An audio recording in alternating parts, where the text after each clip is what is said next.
সুপ্রিয় দর্শক মণ্ডলী, WHI টিভি থেকে আপনাদেরকে স্বাগত জানাচ্ছি।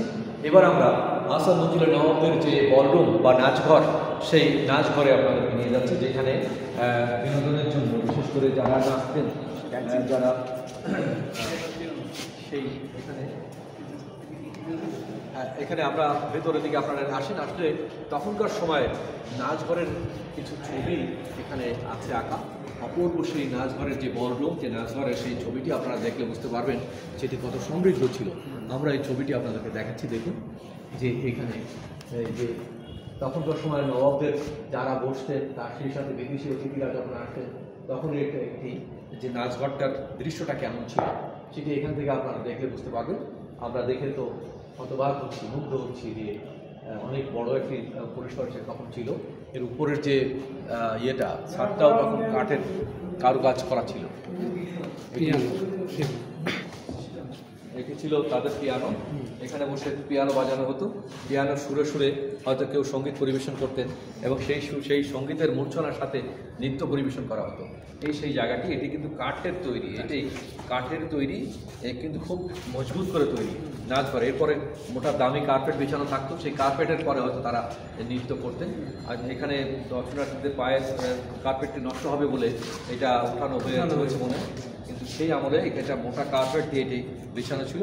এবং নাচ পরিদর্শনের জন্য যারা আসতেন, যারাও গণ্যমান্য অতিথিবর্গ ছিলেন, তাদের জন্য বসার জন্য নবাবের নিজের বসার আসন এবং তাদের অতিথিদের জন্য যারা আশেপাশে তাদের বসার আসন ছিল এরকম আপনারা দেখছেন। এখানে ফুলদানি স্ট্যান্ড এবং ক্রিস্টাল টেবিল, হুক্কা, ফুলদানি, এগুলো অনেক কিছু এখানে আছে। এই ক্রিস্টালের চেয়ার, রূপার চেয়ার ছিল, ক্রিস্টালের রূপার চেয়ার।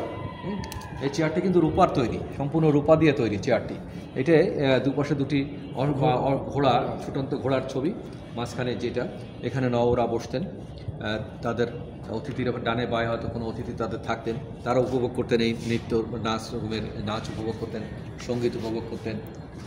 এখানে আমরা দেখছি সব পাশে ভালো ভালো গ্লাস দিয়ে আয়না রাখা হয়েছে তাদের এখানে।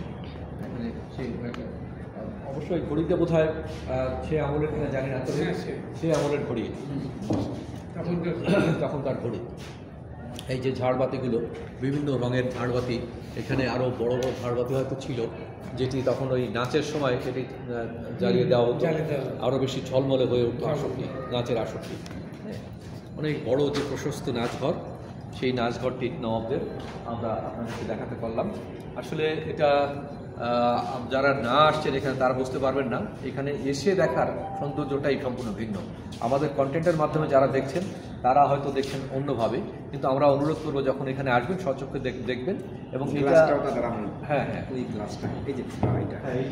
আয়নাগুলো দেখছেন, নবাবরা এইসব আয়নায় মুখ দেখতেন, সেই আয়নাগুলো এখনো কিন্তু রয়ে গেছে এখানে, বিভিন্ন দৃষ্টিকোণ থেকে আমরা দেখি। এর পাশেই কিন্তু দরজাগুলো খুলে দিলে যে বাতাসে ভরে যেত এখানে, অটোমেটিক যে বাতাসে, এই বুড়িগঙ্গার বাতাসে এখানে সবসময় সুন্দর একটা পরিবেশ বিরাজ করত।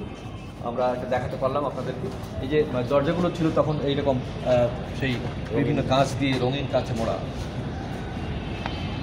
তো এই যে দেখুন, এখানে নাচঘর থেকে বের হলেই বুড়িগঙ্গার সেই ইয়েটা দেখা যাচ্ছে, যে আমাদের সারি সারি ওই যে আপনার রিক্সের পাশ দিয়ে এখনও নদীতে নৌকা চলছে, ওইখানে জলযান, বিভিন্ন রকমের কার্গো বার্জ চলছে।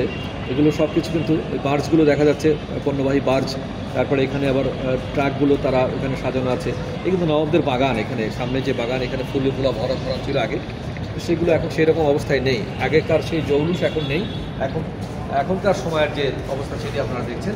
তো আমরা চাই যে আপনারা যারা আসবেন এখানে, তারা যেন এটি দেখে মুগ্ধ হন এবং তারা তাদের যে অভিব্যক্তিটি সেটি প্রকাশ করতে পারে তাদের স্বজনদের কাছে, যাতে তারা সেখানে দেখতে পারে। আমরা এই পথ দিয়ে এবার নেমে যাবো, নেমে গিয়ে আপনাদেরকে এই বাইরের থেকে যে নবাব মঞ্জিলের যে সৌন্দর্যটা সেটা আপনাদেরকে দেখাবো। আমরা এই পর্বটা আমরা ক্লোজ করছি। আপনাদেরকে দেখালাম নাচঘর সহ নবাব বাড়ির আহসান মঞ্জিলের দোতলার পর্বটি। ধন্যবাদ সবাইকে।